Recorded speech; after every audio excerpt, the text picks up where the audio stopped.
Саламатсыздарбы? 7 каналдын оосунда 7 күн деген программа өтүп бараткан аптанын жыйынтыктарын чыгарабыз. Кандай окуялар болгонун, эмне болгонун өткөн жумада.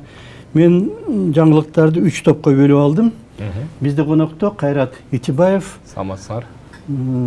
Чет өлкөлүк инвесторлор ассоциациясынын төрагасы. Жарайт, ооба. Рахмат сизге. Жаңылыктардын биринчи тобун мен окуп көрөйүн. 10 чакты 7-8 жаңылык жазып алдым биринчи топко. Президент Садыр Жапаров 24-26 июнда Бельгияга иш сапар менен барып келди.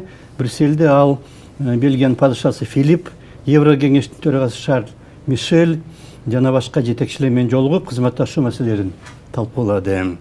Брюссельде Евро биримдик менен Кыргызстан ортосундагы кеңири кызматташуу боюнча келишимге Тышкы иштер министри Жээнбек Кулубаев, башкы евродипломат Жозеп Боррель, азыр кызматтан кетип атат Боррель, жана Еврокомиссиянын төрайымынын орун басары Валдис Домбровскис кол койду.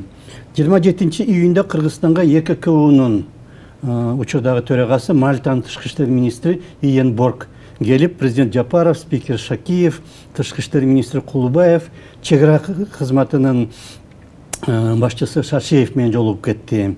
Түрк мамлекеттер уюмунун баш катчысы Кубанычбек Өмүралиев Кыргызстанга келип, аны президент Садыр Жапаров кабыл алды кече күнү. 24 июнда Кыргызстан элинин ассамблеясынын мааракелик жыйыны болуп өттү. Ал мындан 30 жыл мурда түзүлгөн жана азыр 30га жакын маданий борбордун башын бириктирет. Бишкектеги онкология борборунда МАГАТЭ жана Росатомдун жардамы менен өзөктүк изотоптор менен диагностик кылуу бөлүмү ачылды рак боюнча. Эртең 30 июнда Ноокат, Ысык көл жана Бишкектин Свердлов райондорунда жогорку кеңеште бошогон орундарга шайлоо өткөрүлөт. Ушул окуялардын ичинен негизгиси деп кайсыны тандайт элеңиз? Албетте, президенттин сапары Брюссельге барган. Бул сапар өзгөчөсү менен эмнеси менен айырмаланды. Анткени дегенде жалпы айтканда келип сиздин студияга келип мактаптыр деп ойлоп калышпасын. Болгондой эч керек. Абдан мындай дымактуу, энергиясы күчтүү, жакшы мындай жетекчи келип Кыргызстанга мындай экономикалык жагдайдагы проблемаларды, проекттерди сунуштап жатат. Мурун бизде карасаңыздар, президенттерибиз барганда деле жалпы эле сөз менен калышчу да. Бул жолкусунда мына келишим кол койду деп атат. Экономика кызматташуу боюнча кеңири тебиз иштешели депчи. Анан ошол жерде мына мен дагы жаңылыктарын окудум. Президент ошо суроону коюп жатат кара тизме боюнча. Буга чейин 2006 жылдан бери кара тизмедебиз негизичи. Эмелер? Учактар? Учактарга, учканга кирүүгө болбойт да. Евро биримдигинин мейкиндигине учуп кирүүгө болбойт. Кыргыз жана каттуудан өткөн авиакомпаниялар учканга мүмкүнчүлүгү жок деген бул мында тыюу да. Ушу Евразия континентин алсаңыздар, биз ошо Евразияда Афганистан менен эле биз экенбиз кара тизмедечи. Бул канча жылдан бери? 20 жылга жакын, 18 жыл. 2006-дан бери, мына 18 жыл болду туура. Анан буга чейин деле Атамбаевдин кезинде, Отунбаеванын кезинде барганда бул маселени коюшчу эмес. Бул жолкусунда баса белгилеп коюшту. Ошо атайын транспорт министрлиги дагы барды. Анан азыркы күндө жарандык авиация агенттигинин макамы дагы көтөрүлдү. 2023 жылдан баштап булар ошо ишин жүргүзүп атат. Биздин жанагы өнөктөштөр менен. Бирок ал чыгуу жолу жөнөкөй. Абдан жөнөкөй. Биринчиден биз Кыргызстан ичинде үй тапшырмасын аткарышыбыз керек. Жакшы топ түзүп, жакшы жана кагаздарыбызды иретке келтирип, коопсуздук, учуу коопсуздуктары боюнча бул биринчи жолу. Ошо биринчи кадамы. Экинчи кадамы бул лоббист группаны даярдашыбыз керек.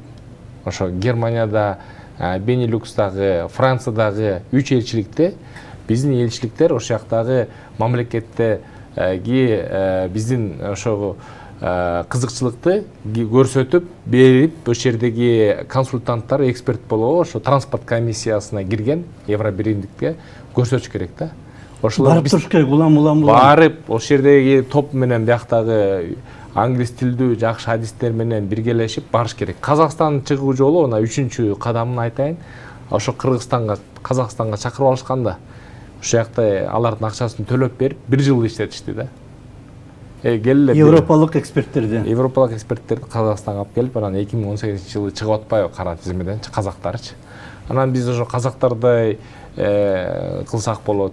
Башка жолдор деле бар, мисалы үчүнчү Мавритания чыгып турбаганда, Марокко чыгып туруп кара тизмеге кирип кетип кайра чыккан окуялар бар. Биз багы 2013-жылы ушул проблематика боюнча иш жүргүзгөнбүз, Брюссельге чейин барып. Ошондо ушундай Брюссельдеги юристтер жалдап, алар менен сүйлөшүүлөр жүргүзгөндө ошондой 1-2-3 мисалдар айткан да. 1 жылда чыгып кеткендери бар, жарым жылда чыккандары бар. Аудит чакыртып, анан кийин текшерүүлөр өткөрүп анан чыккан да. Бул эми азыр көбүнчө намыстын эле эмеси болуп калды да. Экономикалык жагдайын деле бери коюп туруп, мындай намыс үчүн чыгып кетишибиз керек да, ушу кара тизме. Уят да, уят. Бирок маселе көтөрүлдү. Бул маселе көтөрүлдү, анан ошонун азыр дыкат багы контролго коюп, менин оюмча ошо президенттин администрациясы контролго алды болуш керек.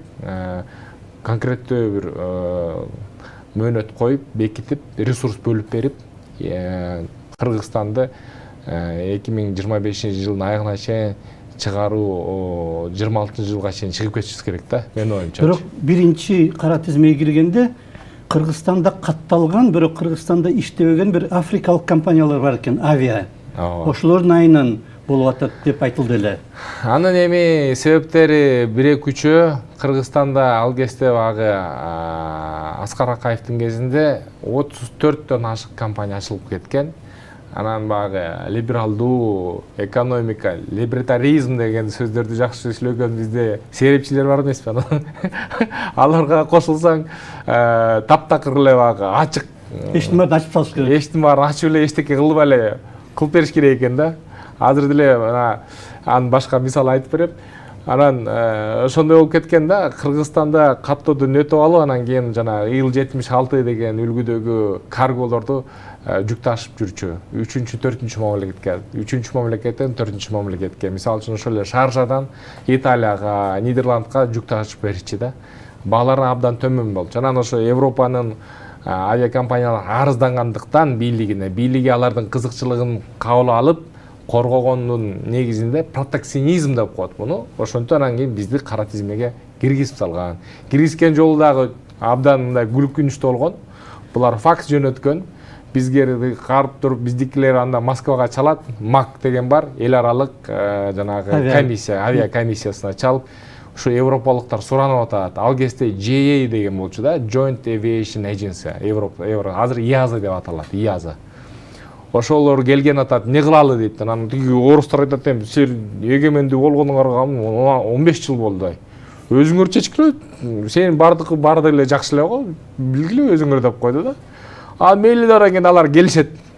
Алматы аркылуу келип, Бишкекке кирип, анан төртөө бир кыргыздар бизди жакшы сыйлап, кандай бул барбы, тиги барбы деп сурашат да.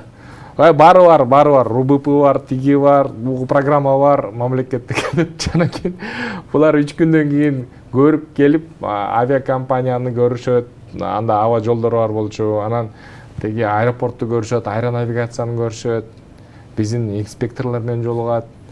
Анан кийин Алматыга аркылуу кайра чыгып, анан Польшага жеткенде факс менен жөнөтөт. Кыргыз Республикасынын жарандык авиациянын департаменти, сиздер көрсө биздин минималдык талапты аткара албайт экенсиңер, учуу коопсуздугу боюнча. Жөндөмүңөр аябай паз экен. Ошону силердин жанагы авиакомпаниялар силерден каттоо өткөн. Алар ошо минималдык талаптарды аткар алдыргандай силердин жөндөмүңөр паз экен деп атат. Биякта жүргөндөн кийин айткан эмес. Кеткенден кийин. Бул багы дипломатиянын эме конок келип алып үйүңө келип сын айтса сиз деле жаман көрөсүз да. Ошондон кара тизмеге киргизип койгон. Ай сайын, жыл сайын ноябрь, декабрь айында жаңыланып турат. кайсы гана авиакомпания Кыргызстанда ачылбасын кара тизмеге автоматтуу түрдө кирип турат. Ошон үчүн биз деген ошо евро биримдигине каргодагы эмес, пассажирдыктагы учуу каттамдар түз болбойт дагы, болушу мүмкүн эмес. Кыргызстандын эгер биякта биз жаңы компания ачсак деле эски компания болуп учканга мүмкүнчүлүк болбойт. Анан биз экономикалык кызматташууну кантип өнүктүрөбүз? Жол мындай ачылыш керек да, транспорт иштеш керек дегендейчи. Ошон үчүн ушундай. Эми бирок биринчи кадам көтөрүлүп маселе чоң деңгээлде, эми нар жагы четилеттип үмүттөнүп сүйүндүргөн ошо парадигма өзгөрүлдү, прагматизм бар, биздеги конкреттүү сунуштар бар. Ошо президент айткан проектлер бар, Камбар-Ата бирди куралы деп атат. Жанагындай темир жолу, транзиттик темир жолду чогуу карап иштетели деп атат. Анан кийин бизде жанагы кездештүүчү металлдарды дагы караштырып иштетели деп атат. Бул жакшы мындай жөрөлгө да, жакшы башталыш. Жакшы кадамдар жасалып атат, Алардын ичинде жанагы авиа маселе дагы. Экинчи топко өтсөк жаңылыктардан. Акылбек Жапаров Үрүмчүгө барып, Кытай Евразия Экспо деген көргөзмөнүн ачылышына катышып сөз сүйлөдү. Үрүмчүдө Акылбек Жапаров өзбек премьери Абдулла Арипов менен жолугуп, Камбар-Ата биргесин куруу маселесин дагы бир жолу талкуулады. Акылбек Жапаров Шинжаңдын партиялык комитетинин катчысы Ма Синжуй деген адам менен жолугуп, чек арадагы бедел өтмөгүн быйыл ачуу жана Барскон, Үч Турпан, Аксу жолун кура баштоо жөнүндө дагы макулдашыптыр. Ошол эле Үрүмчүдө ар башка кытайлык компаниялар жетекчилери менен жолугуп, Кыргыз өкүлчүлүгү автомобиль куруу, бамбуктан кагаз чыгаруу, андан тышкары Тоген тармагында Кыргызстанда литий өндүрүү маселелерин дагы талкуулады деп айтылып жатат. Ысык көлдүн Кара Талаа деген аймагында кубаты 400 мегаваттка жеткен күн электр станциясын куруу тууралуу дагы Үрүмчүдө инвестициялык долбоорго кол коюлуптур. 400 мегаватт деген бул Токтогул КЭСинин 1/3, бир топ чоң. Бардыгы болуп Үрүмчүдө Кытай менен Кыргызстандын мамлекеттик жана бизнес уюмдары ортосунда түзүлгөн келишимдердин жалпы баасы 1,5 миллиард доллар болуптур. 2021 жылдан бери Улуттук банктын төрагасы болуп иштеген Кубанычбек Бөкөнтаев 24 июнда кызматынан кетти. 2 күндөн кийин анын ордуна Жогорку Кеңеш экология министри Мелис Тургунбаевди бекитти. Манас академиясынын президенти Таланталы Бакчиев дагы кызматтан кетти. Ушулардын ичинен жанагы Үрүмчүдөгү чоң инвестициялык ар башка сүйлөшүүлөрдү айта кетсе болот го. Ооба, мен сизге бир окуя айтып берейин. Сиз да ал кезде Прагада болчусуз. 2006 жылы студенттик кезде мен чакырылып калдым радиого. Анда Прагада мен да окуучумун, магистратура. Анан Германиядан келген мен дагы бир досум келип, ошо экөөбүз барып интервью бердик элек. Ошондо айттым элем, жаш болсом дагы айттым элем, Кыргызстанга суудай жана абадай керек, бир нерсе керек. Бул Кыргыз Кытай менен иштешүүгө болгон бир институт болуш керек. Экономикалык дипломатия же болсо ошо карым-катнаш түзүү боюнча Кыргыз-Кытай институту болуш керек деп айткам да. Андан бери арадан 18 жыл өтүптүр. Анан кийин сүйүндүрүп атат. Азыркы күндө парадигма өзгөрүлүп атат. Биз убагында администрацияда иштеп жүргөндө 21-22 жылы ошондо биз сунуштаганбыз, биздин башкарма Исановдун башкармасы сунуштаганбыз. Ошо картаны, Кыргыз картаны карасаңыздар, биз багы көнүп калганбыз да, мындай түндүктө Россия, түштүктө болсо ошо Кытай, Өзбекстан. Анан мынтип алмаштырдык да, алмаштырдык. Биз азыр ошо парадигманы өзгөртүп, сооданы кылсак дагы экономика, илимий, жанагы транспорттук коридорлорду ошо Өзбекстан менен Кытай менен ачышыбыз керек, иштешибиз керек. Ошондон нары Пакистанга чыгыш керек, Индияга чыгыш керек. Өзүңүздөр көргөндө акыркы 2 жылда геополитикалык өзгөрүүлөр, ошондой ташып келүү чынжырлар бүт өзгөрүлүп атат. Көйттөн бери эле айтор бүт өзгөрүлүп атат да азырчы.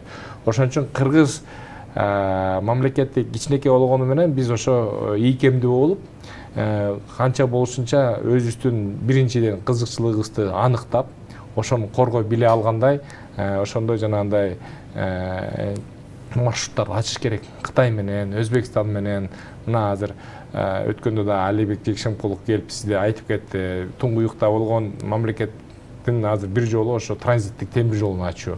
Ана жана Бедел деген сөз болуп атат. Эркештам, Сары Таштагы жанагы пункттарды иштетүү жөнүндө сөз болуп атат.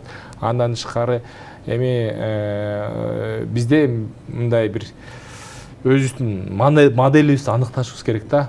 Бир сырье гана чыгарганбастан ошо акыркы кайсы продукцияны чыгарабыз колдонуучу ошо керек да бизгечи.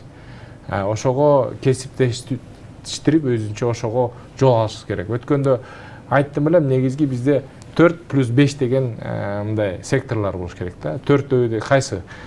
Туризм, медицина, тамак аш өндүрүү. Ошо 3 негизги. Андан тышкары билим берүү сектору да. Мына ошо 4-өнү биз өнүктүрүшүбүз керек. Ошо 4-өнү локомотив 4 дөңгөлөктө кылып иштетсек, биздин элибиз андай деле чоң эмес, өнүгүп кетет. Мен сизге бир мисал айтып берейин. Мурда күнү бир коноктор менен чет өлкөлүк биздин өнөктөштөр менен Рух Ордого бардык. Экинчи резиденция болуп мамлекеттин карамагына өткөнү менен биз ичинде карасак, орус тектүү келин экен, Юля экен аты. Анан англисче сүйлөп биздин конокторго биздин боз үйдү айтып берип атат. Гид экен да. Анан биягы эркек жак, биягы эме түшүндүрүп, багы оймолорду, анан шырдакты, туш кейистин баарын түшүндүрүп берип атат да. Мен ыраазы болуп калдым. Орус келин багы англисче биздин кыргыздын тарыхын, маданиятын бүтүн айтып берип атса, анан мен конокко айтып койдум. Бир чайына $5 берип койбойсуң депчи. Анан такырын чыгарып $500 деп коем, 500 сом көрсөтүп атпайбы, ушу жетет дедим да. Берип кой дедим. Анан берди да. Биз чыгып шашып баратканбыз, бир киши көздөйчү. Анан мен сурап калдым. Сиз аябай жакшы билип турбайсыз кыргыздын тарыхын, маданиятын. Кайдан болосуз десем, мен Казакстандан болом дейт. Мен Кыргызстанга сезонный жумушка келем дейт. Гид болуп иштегеним дейт. Мамлекеттик резиденцияда иштеп атат гид болуп. Мына кыргыздын айкөлдүгүн карабайсызбы? А бирок ошол эле кезде элестете аласызбы? Кыргыздын гид болуп мамлекеттик Казакстан музейинде иштеп аткан жок, андай иштетпейт. Протекционизм. Протекционизм. Биздин мындай 1 грамм сууну да саттырбайт. А биздин суусун алып ичип атабыз, тас айын, ас суусун ичип атабыз. Казактардын. Анан ошо резиденцияда карасак, өзбектер иштеп жүрөт. Каяктан болосуңар десем, ошо өзбекче сүйлөшүп аткандан сурасам, Андижандан болобуз дейт. 4-5 өзбек иштеп жүргөнүн да көрдүм, сүйлөштүк, пикир алмаштык. Бизде мына жумуш жок дейбиз, жумуш орундары бар, бирок биз өзүбүз барбай калдык ал жакка иштепчи. Пакистан, Бангладештен келип атпайбы? Анан ошо швейный болуп иштеп атышат, самолет менен алып келатабыз, иштетели депчи, Бангладештен бери. Ошон үчүн бул жерде биз бай мамлекетке айланып баратат Кыргызстан анда.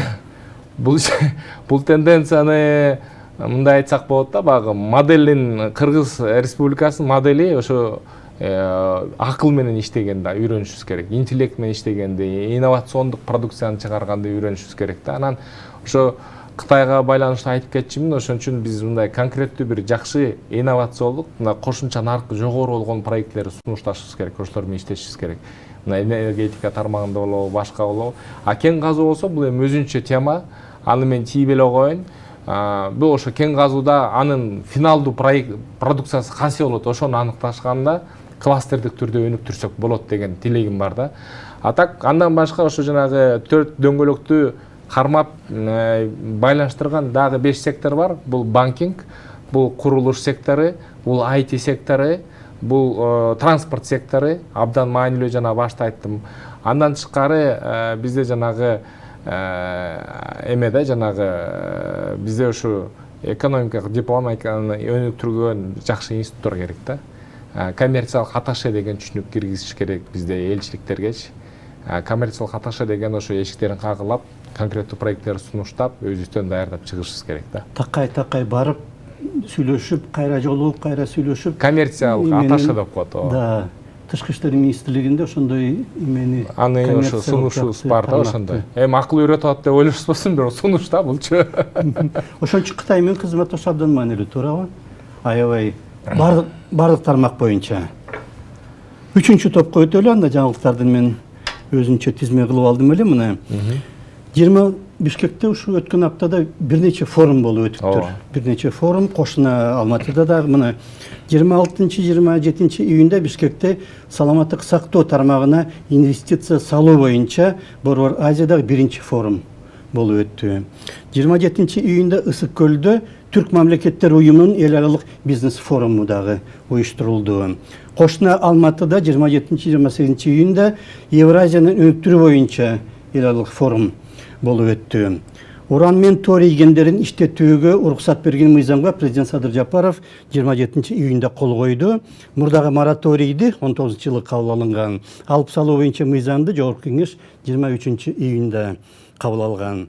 Ноокаттагы Апшырата өрөөнүндө жүргөн катуу сел 6 адамды алып кетиптир. Кечээ күнү алардын 5өөнүн денеси азырынча табылды дейт. 27 июнда 90 жашында кыргыз эл артисти кино ардагери сүрөтчү Сагын Ишенов кайтыш болду.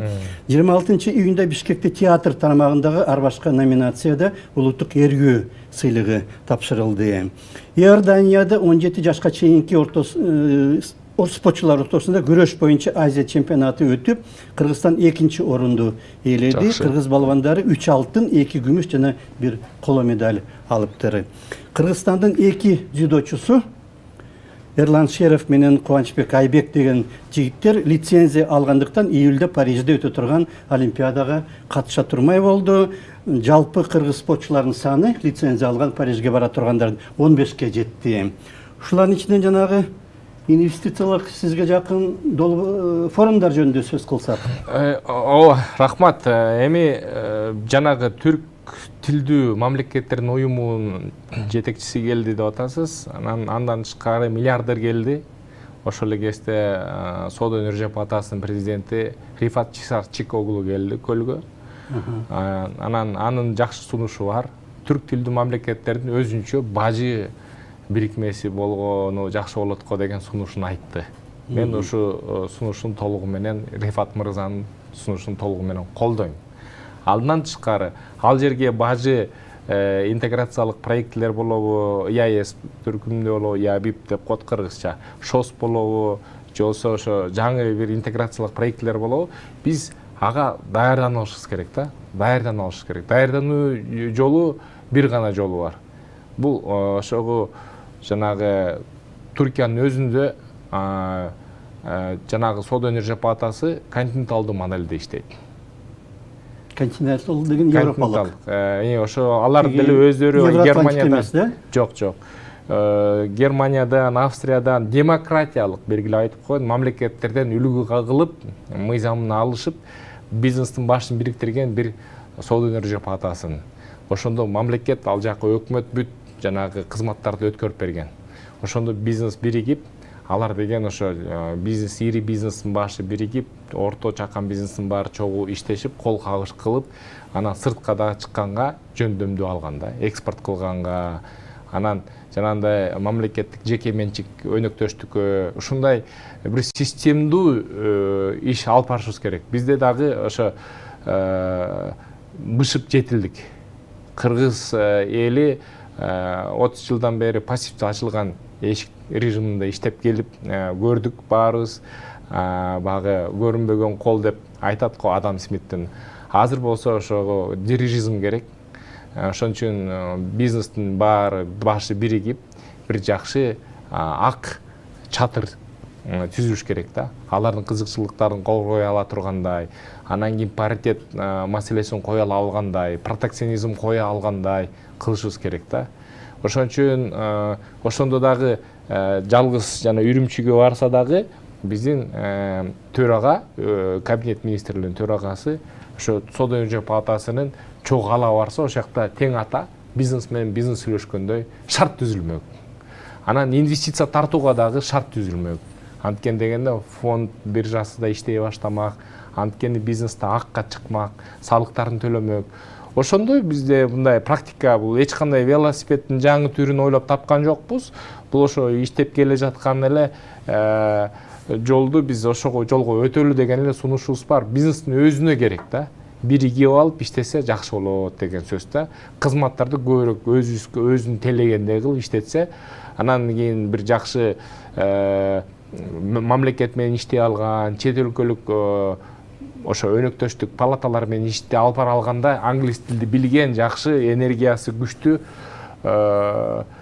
президенттин өздөрү шайлап алса деп ойлойм да. Мына Рифат Шисакчыоглу деген өңдүү киши мына 20 жылдан бери ошол жерде президенти иштейт. Түркиянын соода өнөрчү палатасын.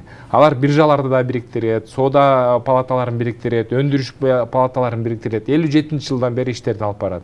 Анан жана аймактарды өнүктүрөт. Анан азыр өкмөтүбүз айтып атпайбы, давайте кеңде газы иштетели депчи. Ал бизди өкмөт жогорку деңгээлде убадаларды берип койгон менен чет өлкөлүк инвесторлор келип, анан кийин жергиликтүү калк менен кагышуу болуп калып атат да. Алар түшүнбөй атат. Эмнеге силер келдиңер, кеткиле дейт. Анан кийин баягыдай эле проблемалар башталат. Эгер ошондой өндүрүштүк парктар, өндүрүштүк аймактар биздин жергиликтүү калк менен биргелешип, уюшуп, палатасы аркылуу чогуу иште алып барса, бир ошондо синергия пайда болот да, ошондо түшүнүк пайда болот. Туура экен депчи. Ошо жергиликтүү элдин кызыкчылыгы, жергиликтүү бизнестин кызыкчылыгы биринчиден корголмок. Капитал келип, технология келип, ошо биригип, анан кийин чогуу иште алып бармак деген тилекти, үмүттү айтып жатам да. Министрликтин милдетин аткарып калган жокпу жанагы соода өнөр палатасы? Партнеру болот. Министрлик саясаттык эле аныктайт. Ишке ашырганы, ошол бизнес тараптан кандайдыр колдоого, иретке алып, мисалы үчүн эртеңки күнү ошол эле Кытайдын компаниясынан, же болбосо Түркия компаниясынан бир потенциалдуу инвестор келсин, ал менен сүйлөшүп алгандай жөндөмү дагы даярдоо компетенциясы дагы убактысы дагы жетпейт да. Ошо министрлик болобу, агенттик болобу. Соода өнөр палатасында ошолордун башын бириктирип турса, ошол жерде келип чайын берип, кофесин берип, бул маданият да, бизнес тили дагы бар. Мында ой жүгүртүү өзүнчө да, булчу. Чиновниктердин ой жүгүртүүсү башка, бизнестин ой жүгүртүүсү башка. Ошон үчүн бизнес кирсе дагы, инвестиция кирсе дагы, ошо алгылыктуу, жөндөмдүү, жакшы, сапаттуу маалымат, проектлерди сунушту алгандай биздин мындай башты бириктирген жакшы бир уюм керек деп айтып эле жүрөм да.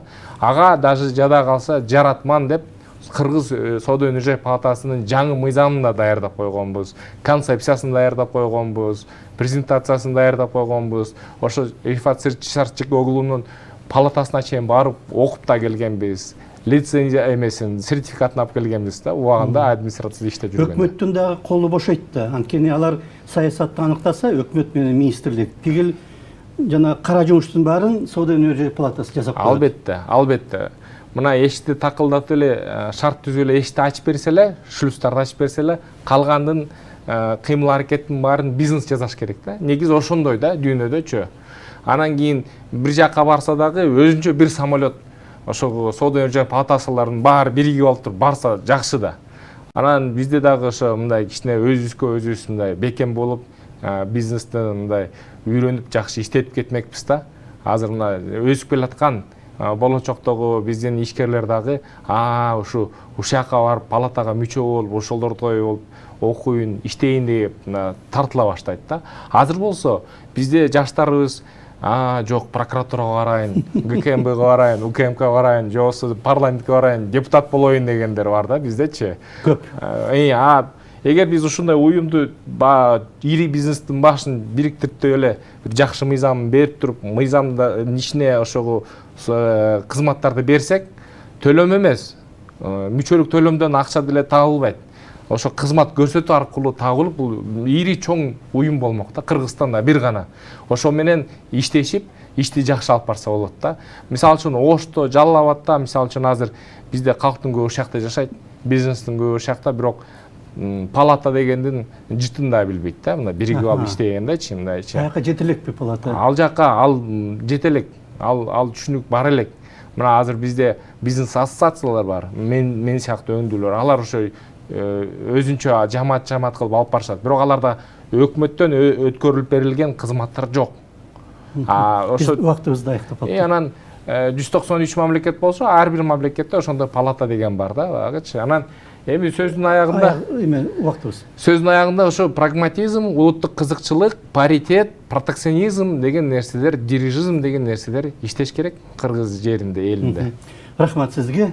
Биз бүгүн 7 күн деген программада өтіп жатқан аптаның жиынтықтарын шығардық. Бізде қонақта Қайрат Итибаев болды, Чет өлкөлік инвесторлар ассоциациясының төрағасы.